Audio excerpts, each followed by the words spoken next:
Hey guys, I know what you're thinking. You're probably thinking, wow, Kelly said on her blog earlier that she was gonna vlog later, and you probably didn't think I was gonna vlog, did you? But here I am with my cute little haircut in place. I'm still, okay, I really love this haircut. I think there's a part of me, see that in the back, where, you know, it's shorter, which is the way it's supposed to be. Okay, this is going to be a boring moment for you men that are watching this, so you might as well just put on ESPN for a moment, because I'm probably going to bore you. But the thing is that I'm trying to figure out, you can wear the hair, ladies, tell me this, you know, straight down like this, where it kind of comes on your face, or then there's the way where you can, like, have it puffed out a little bit, so your ears are showing. I think that's what I'm dealing with, is that. I don't really like this unless I'm really in a bad mood and my hair's on my face, and then I do that, but then I don't like how my bangs look, so we're just going to stop talking about it. Okay? Anyway, check that out. I had a great workout this morning. Holy heck, I'm sore. Digging the whole Tabata thing. I'm going to be totally looking into that all the time. I think what I'm going to do, you know, I'm really focused on making this quarter, the second quarter of the year, kick butt, right? And I was thinking today, because I did P90X plyo, followed by, like, I wanted to do shoulders, right?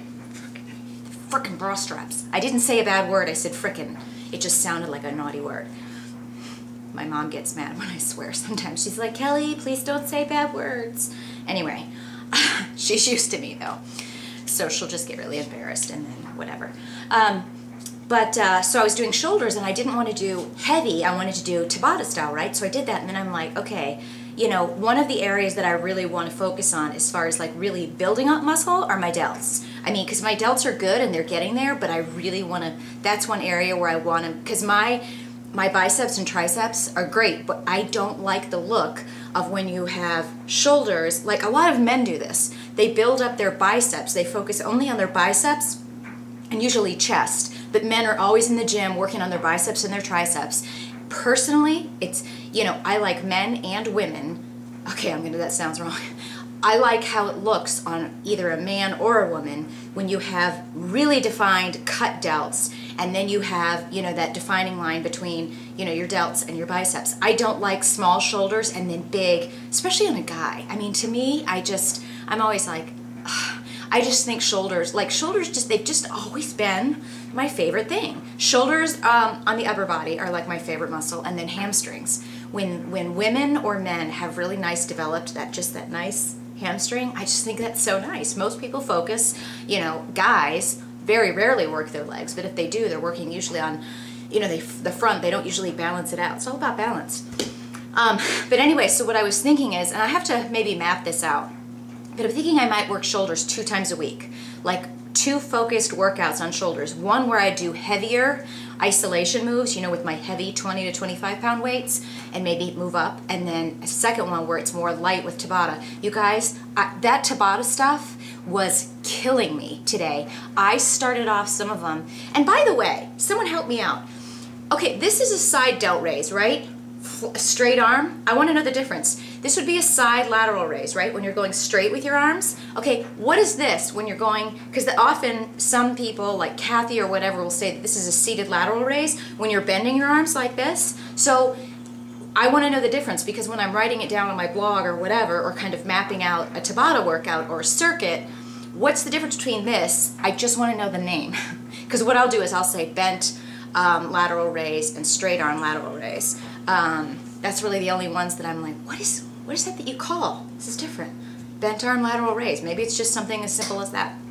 But I started off doing a Tabata with just shoulder press, 10 pounds.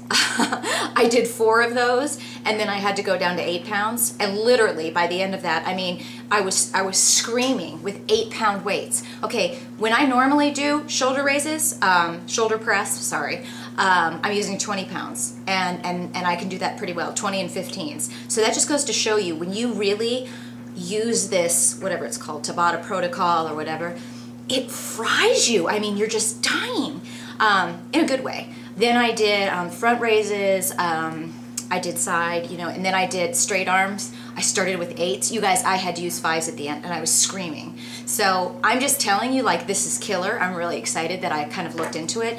And Sherry and I were talking about she's going to start. It's a great way to spice up your circuits. It's a great way to completely exhaust your muscles. I mean, I got to the end and then I thought like a dumbass, oh, okay, well maybe I'll just do some heavy isolation shoulder moves. I could barely get my 20s up to do 6 reps at the end of the move. So there's that. So I am loving it. I also, anyway, back to tell you about yesterday. Yesterday for my birthday, it was pretty good.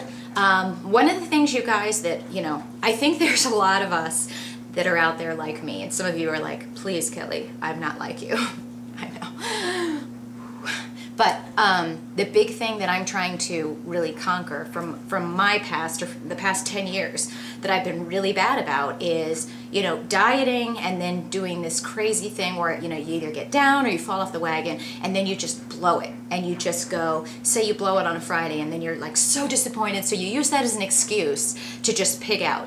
And I'm really trying to gain control of just thinking more about food, because for me, obviously, I know, I told you guys, you know, my body, my metabolism is so different now, whether it's, you know, just my age or hormones or the medical conditions or all three put together. Fact of the matter is, who gives a crap? Why? It is what it is. My metabolism is slower and I cannot eat as freely as I used to, even if it's healthy foods. I have to be very careful about the amount of foods I'm eating. That said, what I'm really working on is that when I do go out, and I prefer to now say, you know, instead of cheat meals, because that just puts like a bad thing in your head, to say, you know, hey, if I'm gonna have a planned indulgent meal, like when I went out for that meal on April 1st, I showed you guys the picture of that huge, croque, how do they say it? Croque? I think it's not croque. It's croque madame, which was yummy. You know, say, okay, this is fine. I'm going to enjoy it. I'm not going to, you know, probably if that was me a year ago and I had the croque madame, right, and the big fries, I would have been like, well, you know, this is a huge cheat meal, so I'm going to have all the fries, and then I'm going to have dessert, and then I probably would have gone home that night and been hungry later and gone out and gotten something really bad. Well, now I'm not doing that anymore. I want to make sure that I can just say, okay, you know what?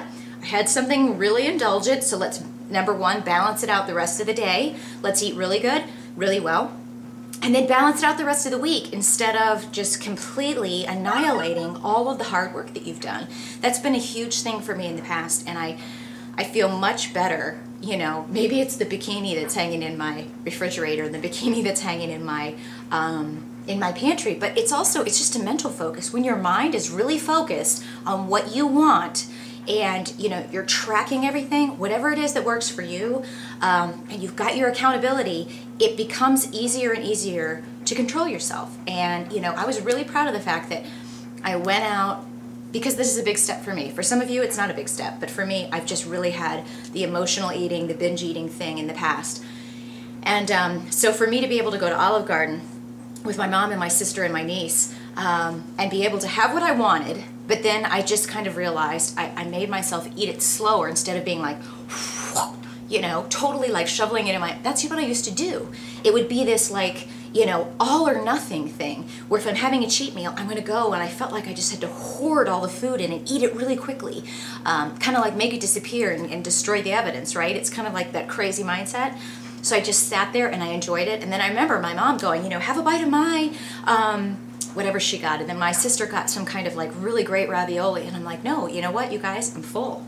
I'm full. And you've got to be able to just stop and then say, it's not like this is the last time I'm ever going to be at an Olive Garden. It's probably going to be another couple months, but you know, I don't need to like panic and feel like I have to shove in all of the bad food in one day.